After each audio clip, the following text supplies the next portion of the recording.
성경 묵도하겠습니다. 고린도후서입니다. 12장 1절부터 10절까지 말씀입니다. 함께 1절의 말씀부터 합독하겠습니다. 무익하나마 내가 부득불 자랑하노니 주의 환상과 계시를 말하리라. 내가 그리스도 안에 있는 한 사람을 아노니 그는 14년 전에 셋째 하늘에 이끌려간 자라. 그가 몸 안에 있었는지 몸 밖에 있었는지 나는 모르거니와 하나님은 아시느니라. 내가 이런 사람을 아노니 그가 몸 안에 있었는지 몸 밖에 있었는지 나는 모르거니와 하나님은 아시느니라. 그가 낙원으로 이끌려가서 말로 표현할 수 없는 말을 들었으니 사람이 가히 이르지 못할 말이로다. 내가 이런 사람을 위하여 자랑하겠으나 나를 위하여는 약한 것들 외에 자랑하지 아니하리라. 내가 만일 자랑하고자 하여도 어리석은 자가 되지 아니할 것은 내가 참말을 함이라. 그러나 누가 나를 보는 바와 내게 듣는 바에 지나치게 생각할까 두려워하여 그만두노라. 여러 계시를 받은 것이 지극히 크므로 너무 자만하지 않게 하시려고 내 육체의 가시 곧 사탄의 사자를 주셨으니 이는 나를 쳐서 너무 자만하지 않게 하려 하심이라. 이것이 내게서 떠나가게 하기 위하여 내가 3번 주께 간구하였더니 나에게 이르기를 내 은혜가 내게 족하도다. 이는 내 능력이 약한 데서 온전하여 짐이라 하신지라. 그러므로 도리어 크게 기뻐함으로 나의 여러 약한 것들에 대하여 자랑하리니 이는 그리스도의 능력이 내게 머물게 하려 함이라. 그러므로 내가 그리스도를 위하여 약한 것들과 능욕과 궁핍과 박해와 곤고를 기뻐하노니 이는 내가 약한 그때에 강함이라. 아멘.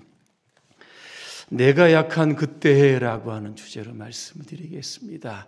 할렐루야. 아멘. 옆분과 인사하겠습니다. 강하고 담대합시다. 올해 우리 교회 표 아십니까? 뭐죠? 어떻게 하셨어요?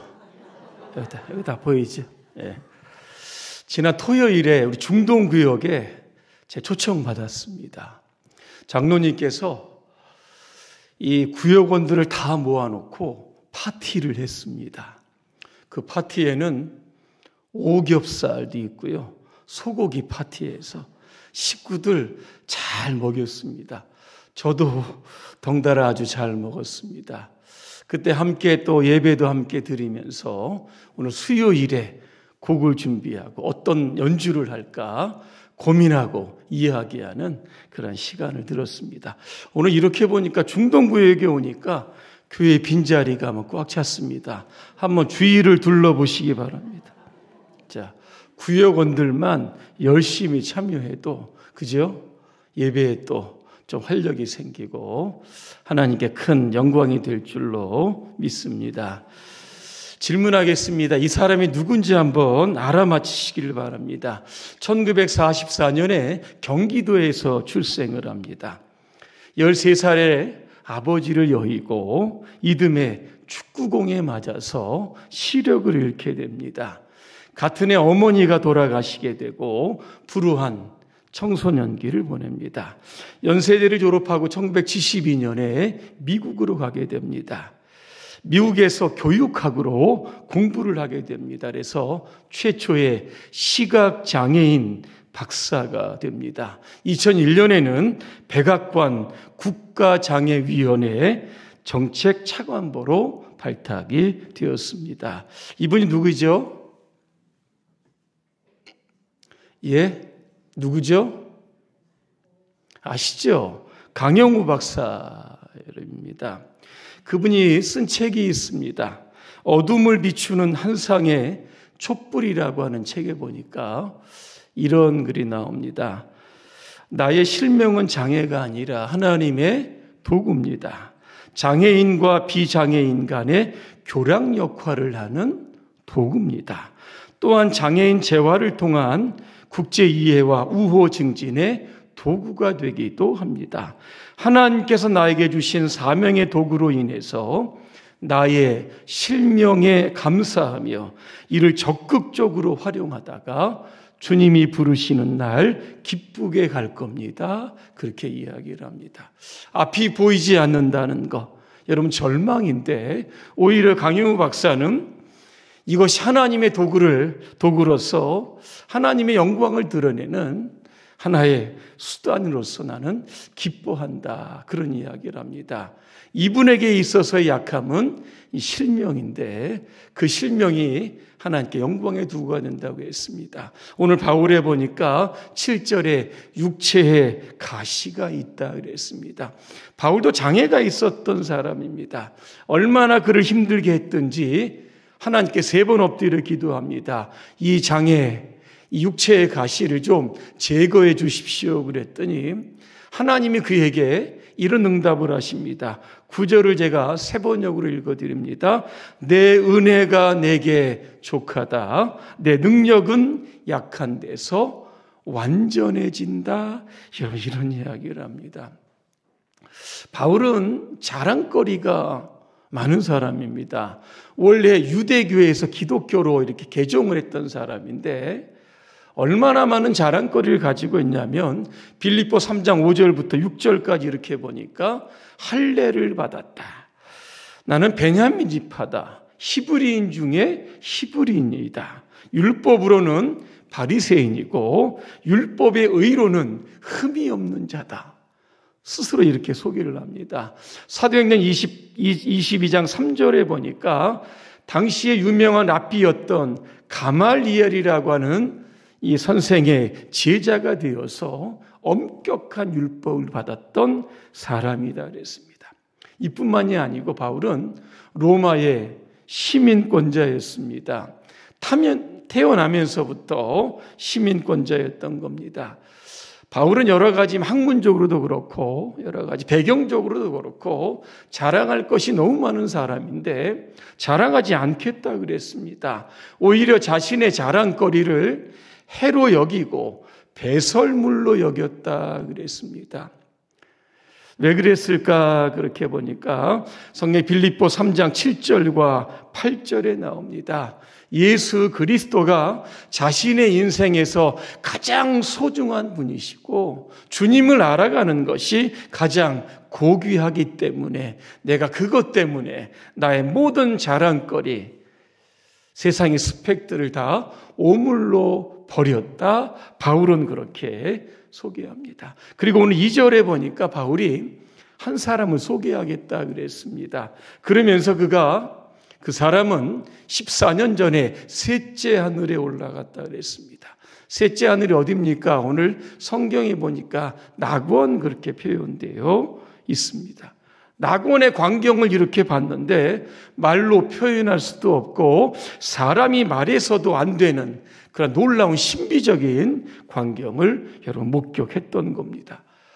여러분이 만약에 이런 체험을 하셨다고 하면 동네방네 돌아다니면서 방송국 돌아다니면서 책을 써가면서 자랑의 자랑을 할 텐데 바울은 입을 딱 다물고 있었습니다. 그러면서 나는 자신의 약한 것들만 자랑하겠다. 이렇게 이야기를 합니다. 왜 바울은 자신의 약한 것을 자랑할까? 자랑할 만한 것을 자랑해야 되는데 상대방이 내놓고 싶지 않은 부끄러운 것들 아니겠습니까? 감추고 싶은 연약함, 이 부족한 것들을 자랑하겠다. 이유를 보니까 2가지입니다. 하나는 오늘 6절에 나오는데 그것은 사람들이 내게서 보거나 들은 것 이상으로 나를 평가하지 않게 하려는 것이다. 그렇게 이야기를 합니다. 누군가 신비적인 이야기를 하면 여러분 어떻게 합니까? 그 사람을 대단한 위인으로 그렇게 많은 사람들이 생각하는 경향이 있다는 겁니다. 예를 들면 어떤 분이 신위의 은사를 가지고 있습니다.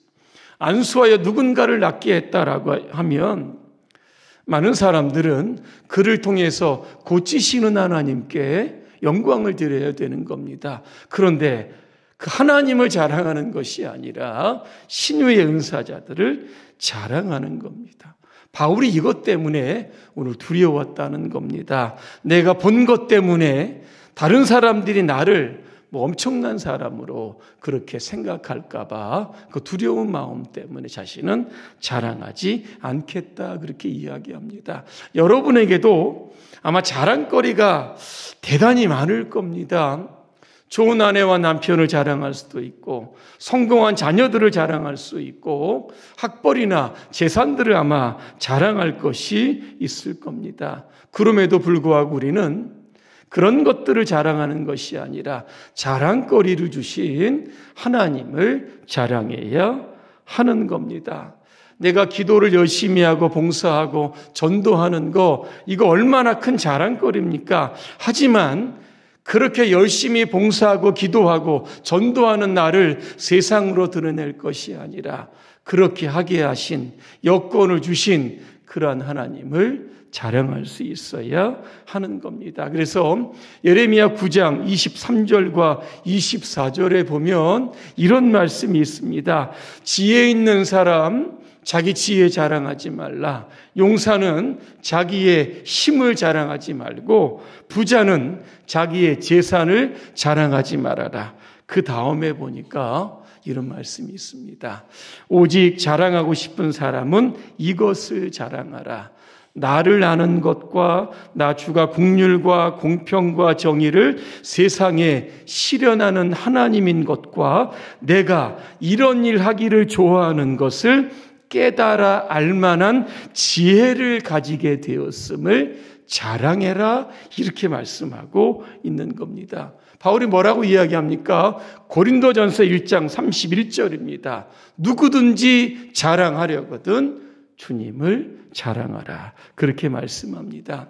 하나님을 자랑하면 우리에게 더 많은 자랑거리를 우리에게 주시는 겁니다. 바울이 또 하나 자신의 약함을 자랑하는 이유가 있습니다. 그것은 자신의 약함 속에 강함으로 역사하시는 하나님의 능력을 경험하기 위해서 바울은 나의 약함을 자랑한다 그랬습니다. 오늘 바울에게는 사탄의 사자, 육체의 가시가 있었다고 합니다.